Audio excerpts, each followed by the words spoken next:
आप सब वैष्णवों के बीच श्रीमद् भागवत की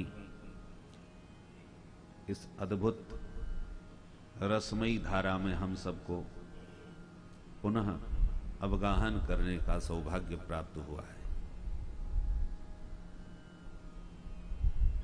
पूज्य महाराज श्री से तीर्थराज प्रयाग के कुंभ में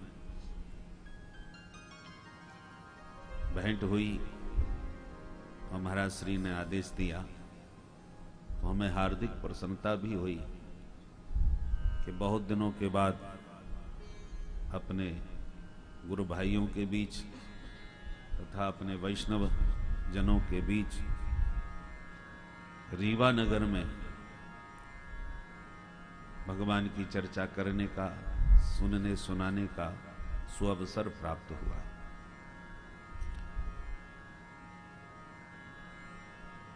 जो इस कथा के मुख्य परीक्षित बन करके आदरणीय पाठक जी विराजमान हैं, आपकी व्यवस्था और उत्साह प्रथम दिन ही प्रशंसनीय दिखाई पड़ रहा है।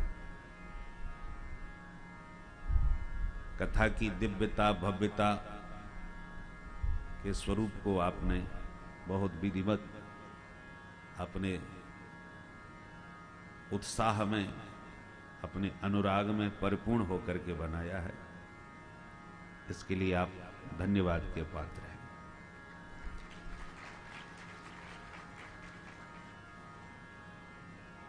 ग्रीष्म में प्रवेश हो रहा है, हम लोग अपने नए वर्ष की ओर अभिमुख हो रहे हैं। तो हम सोच रहे थे कि इस भीषण ताप में कैसे कथा हो सकेगी, परंतु श्री पाठक जी की व्यवस्था देख करके यहां बैठकर अब ऐसा नहीं लग रहा कि बहुत ताप हमको संतप्त कर पाएगा। पर जब तक चित्त शांत न हो, मन प्रसन्न न हो, तब तक भगवान के चरित्र गाने में और सुनने में पूरी तरह से आनंद नहीं आता। इसलिए पहले हम लोग अपने शरीर की बाहर की परिस्थितियों को अनुकूल बनाएं, तब भीतर के आनंद में गोता ठीक ढंग से लगा सकेंगे। तो आइए हम अपने जीवन के इस अमूल्य क्षण को सार्थक करें प्रभु की चर्चा में। श्री कृष्णाय वयं नमः। हम सब मिलकर के गोविंद के पाद पद्मों में बारंबार प्रणाम करते हैं। भगवान श्री कृष्ण कैसे हैं, पहले स्वरूप बताया, सच्चिदानंद रूपाय, ये स्वरूप है। फिर तटस्थ लक्षण बतलाया, विश्वोत्पत्ति आदि हेतुवे। तो पहले स्वरूप लक्षण, फिर तटस्थ लक्षण। स्वरूप लक्षण क्या है कि वो सत घन है, चित घन है, आनंद घन है।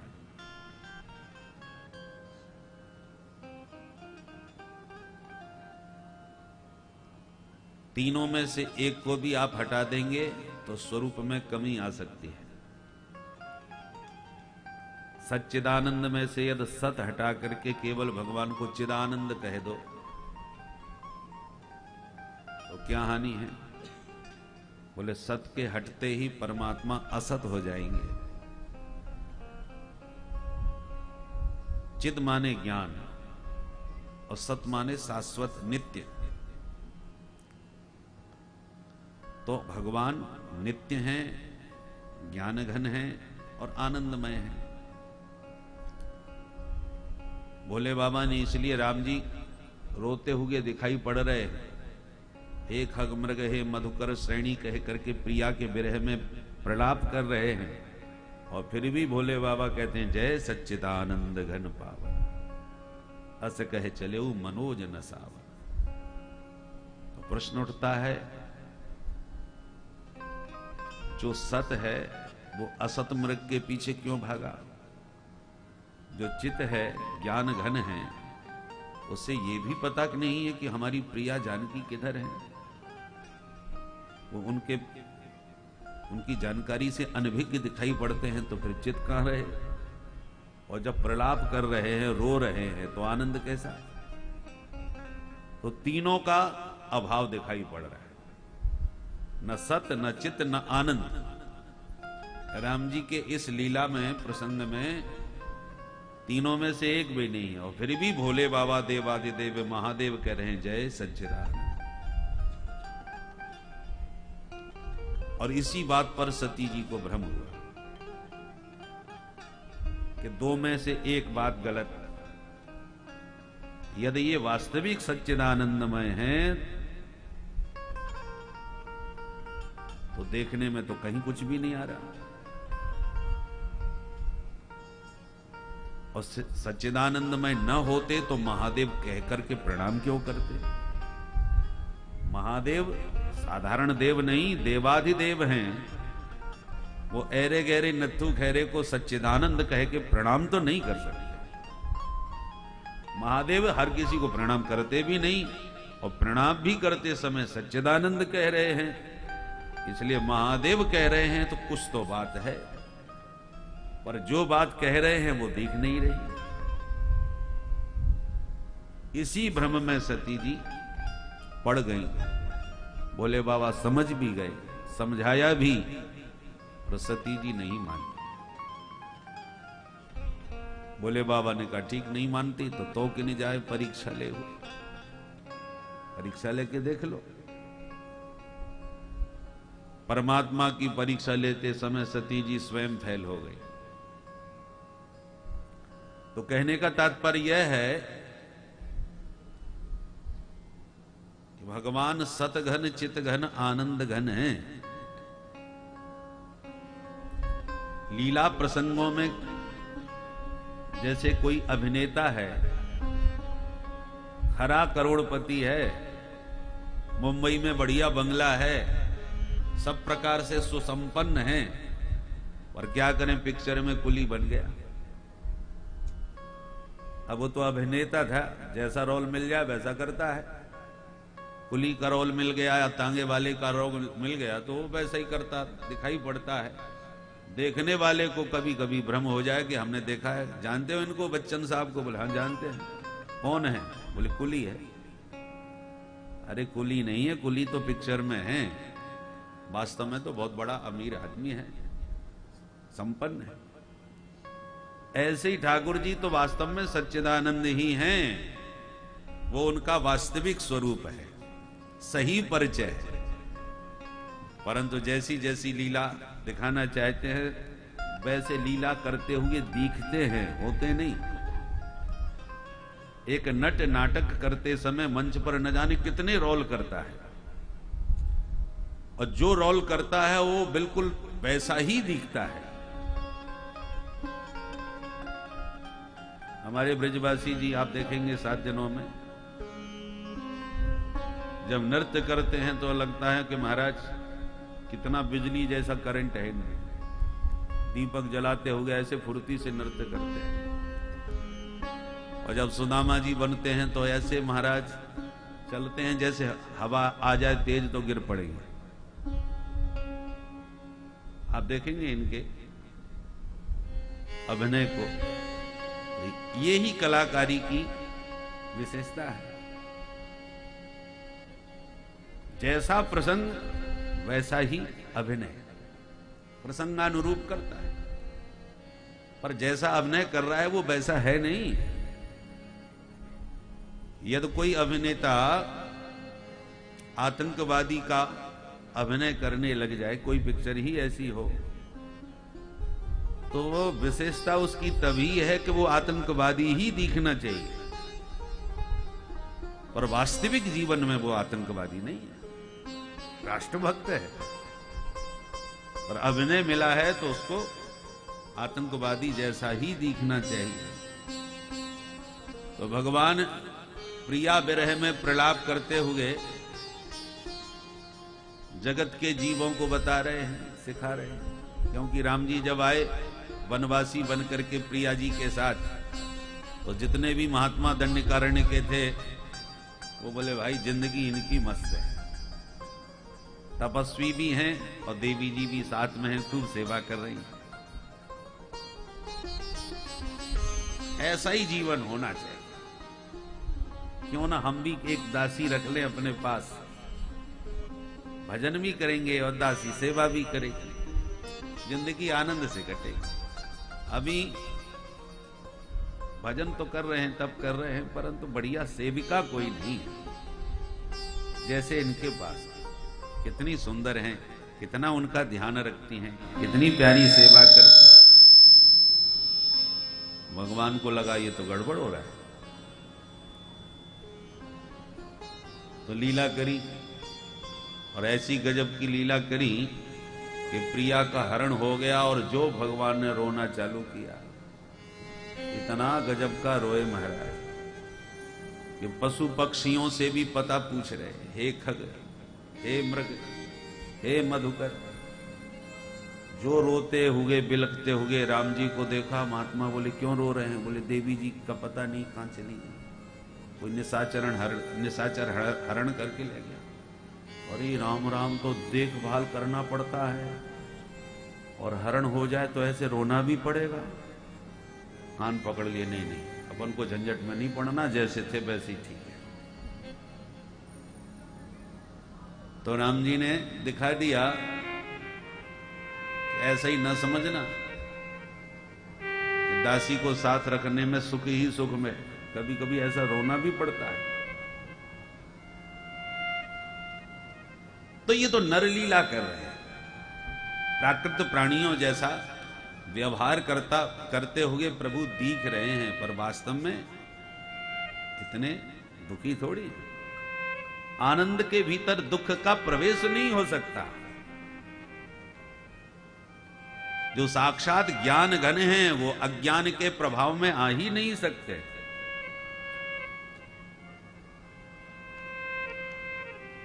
जो शाश्वत हैं, नित्य हैं, अविनाशी हैं, उनमें असत का प्रवेश नहीं हो सकता। सच्चिदानंद रूपाय, भगवान सत स्वरूप हैं, इसलिए सत के हटते ही परमात्मा असत अनित्य हो जाएंगे। इसलिए सच्चिदानंद में सत होना आवश्यक है। अच्छा, तो सत रहने दो, चित्त को हटा दो और केवल भगवान को सदानंदमय कहो। सत और आनंद रहने दो, चित्त को गायब कर दो, तो क्या कमी आ जाएगी? बोले चित्त हटते ही परमात्मा, चित्त माने ज्ञान, और चित्त नहीं कहोगे तो भगवान अज्ञानी सिद्ध हो जाएंगे। जो सर्वज्ञ है वो अल्पज्ञ हो जाएगा।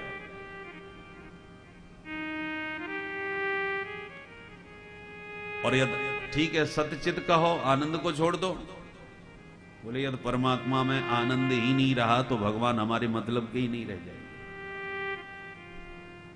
संसार का प्रत्येक प्राणी उस परम आनंद को पाने के लिए ही तो प्रभु को ध्याता है, प्रभु के मार्ग में जाता है, और वहां भी आनंद नहीं मिला तो फिर भगवान के मिलने का मतलब क्या हुआ? संसार दुखालय है, दुखालयम अशाश्वतम। तो अशाश्वत, अनित्य, नाशवान इस जगत में दुख के दलदल से परेशान होकर के ही परमानंद, परम सुख की प्राप्ति के लिए प्राणी परमात्मा की ओर अग्रसर होता है। और वहां आनंद ही नहीं मिला तो कोई क्यों जाएगा परमात्मा के पास? ये तो दुनिया ही ठीक है। इसलिए परमात्मा साक्षात आनंद घन है। जो आनंद सिंधु सुख राशि, जो आनंद सिंधु सुख राशि, करते त्रैलोक सुपाति, करते त्रैलोक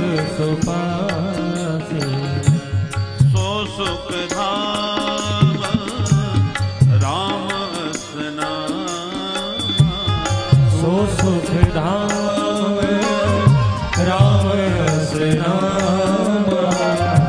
अखिल लोक दायक विश्राम, अखिल लोक दायक विश्राम, अखिल लोक दायक विश्राम, अखिल लोक दायक विश्राम। संपूर्ण विश्व को यदि विश्राम चाहिए तो राम जी की शरण में आए बिना जीवन में आराम मिल ही नहीं सकता। आराम की तलब है तो एक काम कर, आराम की शरण में और राम राम कर। राम बिना आराम कहाँ। न जीवन में आराम मिल सकता है, न विश्राम मिल सकता है। विश्राम में भी राम है, आराम में भी राम है। और विश्राम में से यदि राम हटा दिया तो क्या बचेगा फिर? केवल विष बचेगा। राम जी के जाते ही केवल विष रह जाएगा। इसलिए जीवन में वास्तव में विश्राम और आराम राम जी के बिना मिल ही नहीं सकता, क्योंकि जो आनंद सिंधु सुख राशि हैं, आनंद के भी भंडार हैं, सुख के भी भंडार हैं। और संसार के प्राणी को, जीव मात्र को, प्राणी की बात नहीं, जीव मात्र, जितने भी जगत के जीव हैं, चाहे कुकर, सूकर, कीट, पतंग, मच्छर, कोई भी हो, 84 लाख योनियों में प्रत्येक प्राणी सुखी होना चाहता है, आनंद पाना चाहता है। और वे सच्चिदानंद घन परमात्मा ही है, उन्हीं से प्राप्त हो। ये भगवान का स्वरूप है, सहज स्वरूप है, स्वरूप लक्षण। अब तटस्थ लक्षण क्या है? विश्वोत्पत्त्यादि हेतवे, भगवान ने ही ये सारे विश्व प्रपंच की रचना की है और वे ही इस जगत के अभिन्न निमित्तोपादान कारण भी हैं। केवल जगत के बनाने वाले नहीं हैं, जगत के रूप में बनने वाले भी हैं, बनाया भी और बने भी। केवल उत्पन्न नहीं किया, आदि शब्द भी जोड़ दिया। विश्वोत्पत्त्यादि, आदि का मतलब पालन भी कर रहे हैं और अंत में विश्व प्रपंच की खिचड़ी अपने पेट में भी धर ले। सारे विश्व को दाल भात बना के पा जाते हैं। तो स्थिति, पालन और लय, तीनों के जो एकमात्र कारण हैं। विश्वोत्पत्त्यादि हेतवे। और ऐसे प्रभु का आश्रय लेने से हमको लाभ क्या मिलेगा? तापत्रय विनाशाय प्रयोजन मनुद्देश्य मंदोपि न प्रवर्तते। बिना प्रयोजन के मूर्ख भी कोई काम नहीं करता। तो परमात्मा का भजन क्यों करें? इसलिए करो कि तीनों ताप जीवन के आपके समाप्त हो जाएंगे। इन्हें दुखों की आत्यंतिक निवृत्ति हो जाएगी।